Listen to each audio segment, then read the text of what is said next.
Hello everyone. Welcome to my YouTube channel. In this video, I'm going to discuss with you the principles of management given by F.W. Taylor. The whole universe is science. Science makes our thinking rational based on observation and experimentation. It gives cause and effect for everything. Scientific approach should be followed everywhere, even in factories and organizations.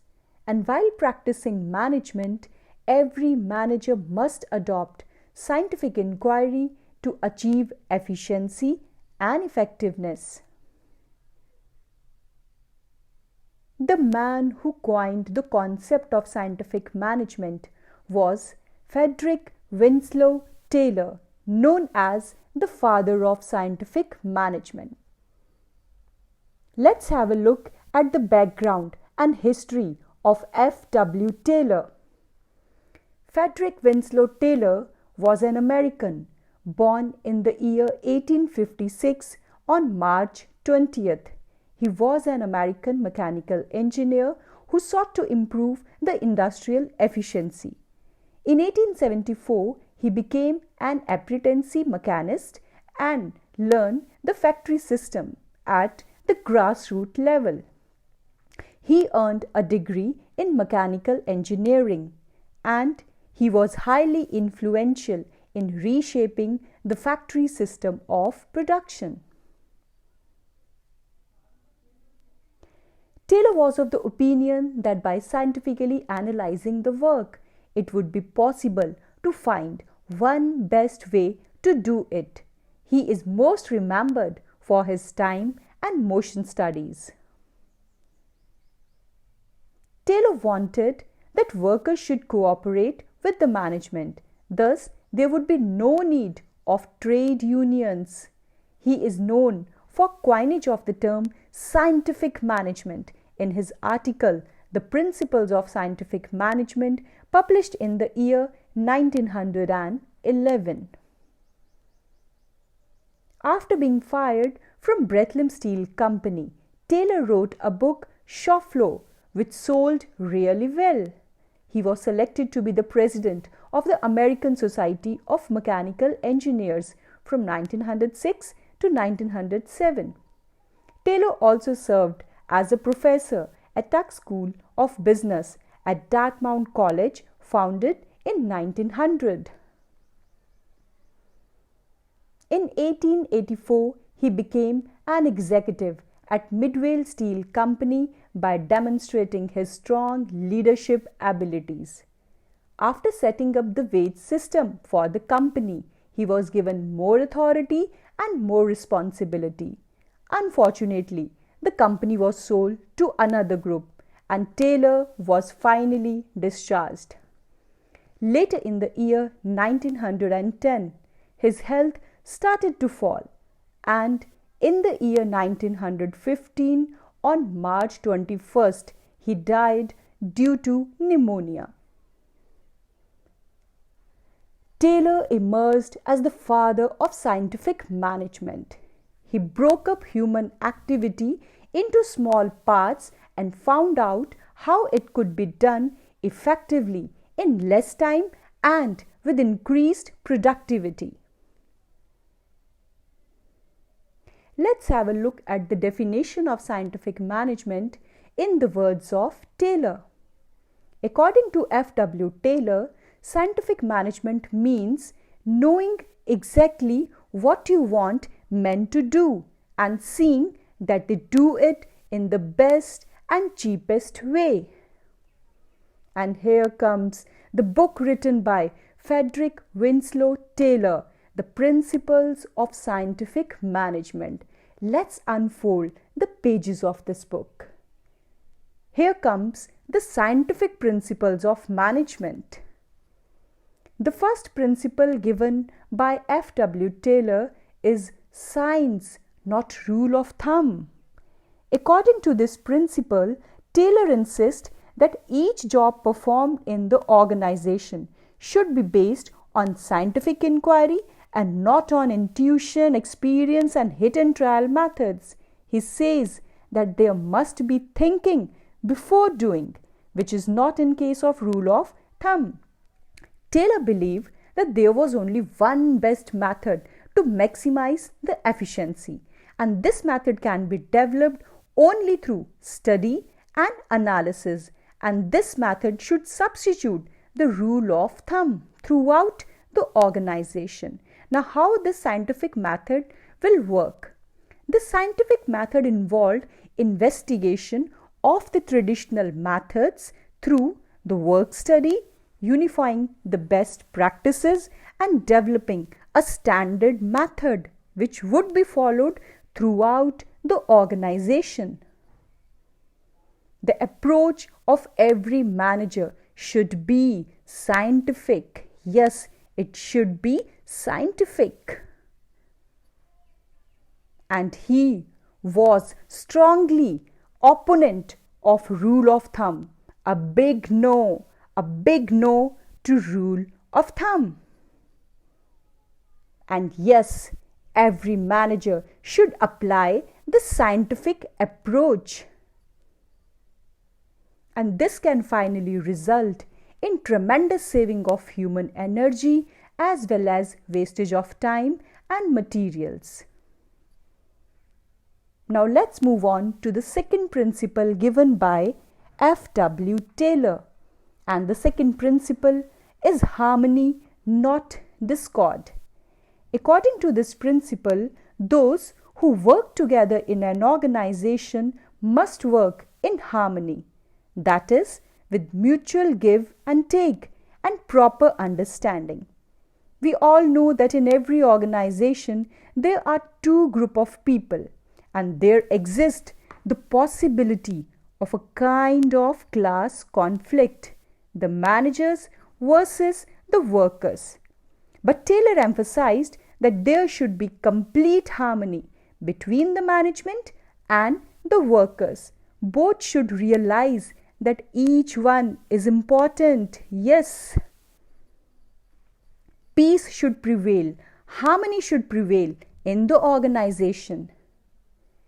Taylor called for complete mental revolution on the part of both management and workers. Now, what does mental revolution means? It means that management and workers should transform their thinking. In such a situation, there would be no need of trade unions thinking of going on strike and like that.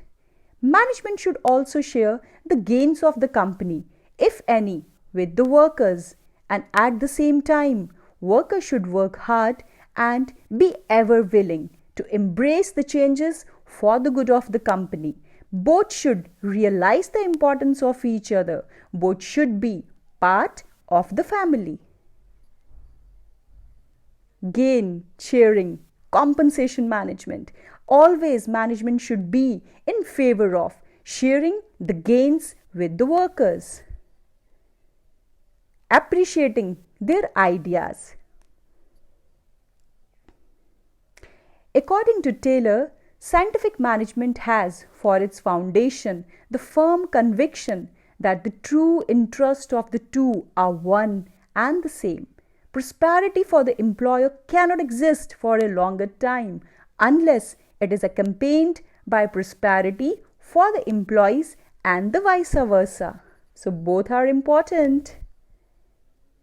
Oh, this bad attitude should go.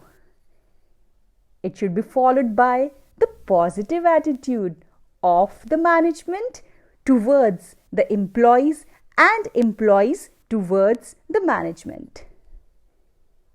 Let's talk about the Japanese work culture. It's a classic example of such a situation. In Japanese companies, paternalistic style of management is in practice, and there is complete openness between the management and the workers. The workers are dedicated, but when they think of going on to strike to show their agitation, what do? Do they go to strike and stop the work and all such activities? No, Instead, they work hard and they wear a black ribbon to show their dissatisfaction and gain the sympathy of managers. Managers must work almost side by side with the workers, helping and encouraging them. So there should be cooperation. Let's move on to the third principle given by the Taylor, that is cooperation, not individualism. According to this principle, work must be carried on in cooperation with each other, with mutual confidence and understanding for each other. Actually, this principle is an extension of harmony, not discord. Competition should be replaced by cooperation. Both should realize that they need each other. For this, management should not close its ears to any constructive suggestions made by the employees. They should be rewarded for any good suggestions given. At the same time, workers should desist from going on strike and making the unreasonable demands on the management. So same way, the paternalistic style of management should be followed, whereby the employer takes care of the needs of the employees, and employees also work hard for the benefit of the organization. According to Taylor, there should be an almost equal division of work and responsibility between workers and the management.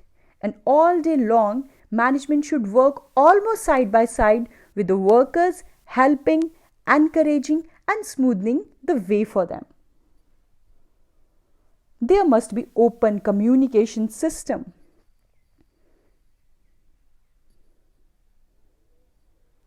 Now, move on to the last principle given by F.W. Taylor. This principle is development of workers to their greatest efficiency and prosperity.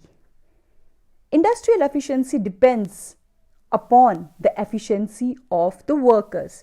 Actually, workers are an asset for the organization. Workers' efficiency depends upon their proper training and their proper selection. So Taylor insisted that due care should be taken while selecting the employees, and after selecting, they must be given job according to their qualification and their experience. Employees must be sent for training from time to time so that they can update their knowledge, and this will ensure greatest efficiency and prosperity for both. So each person should be scientifically selected. This is very, very important. Work should be assigned to suit his or her physical, mental and intellectual capabilities. Efficient employees would produce more and earn more. Management should always nurture the skill and the expertise of their employees.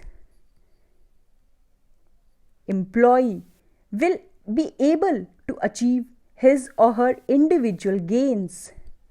So from the ongoing discussion, it is clear that Taylor was a strong supporter of use of scientific methods of production in business so that a company is able to achieve its goals easily. Thanks for watching my channel. If you like this video, then do share it with your friends.